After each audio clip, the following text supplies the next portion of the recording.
I'm Paul Perkins with the check of your ag weather. As low pressure tracks east out of southeastern Kansas, rain continues to end mostly north to south. After highs today in the 40s, skies clear tonight, becoming mostly clear by sunrise. The weekend is looking really nice. A ridge of high pressure builds onto the plains for sunshine, highs in the mid-50s to around 60, and mostly light southerly winds. Low pressure tracks east across the southern plains, and rain is likely again Sunday night into Monday. Rain looks to be fairly light, with most totals ranging from a trace to a tenth of an inch. A cold front lowering our highs into the mid to upper 50s Monday and the upper 30s to the mid 40s for Tuesday into Thanksgiving. That trend continues in our long-term forecast. Colder than normal temperatures are likely the day before Thanksgiving through the first 4 days of next month in Nebraska, Kansas, and much of the central and eastern U.S. During the early days of December, central Nebraska highs are usually in the low 40s, with average overnight lows in the upper teens. We are likely to see at least some snow, with Nebraska and Kansas precipitation indicated to be above normal Wednesday through December 4th.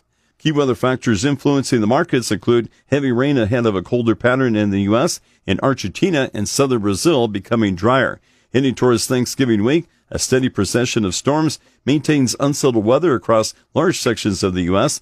5-day rain totals should reach 1 to 3 inches from the central and southern plains into the Ohio and Tennessee valleys, with higher amounts possible in northeastern Texas and nearby areas. Late in the weekend and early next week, significant snow may fall in the northern Rockies. Early next week, sharply colder air arrives in the northwest, quickly spreading eastward, reaching the northern and central plains and upper Midwest by Tuesday. As the colder air becomes more deeply entrenched, chances increase of wintry weather disrupting pre-Thanksgiving travel in the north. On the Mississippi River, boost in low water levels may not last long as drought surrounds the delta, but it could be the start of a much better pattern for increasing water levels over the winter.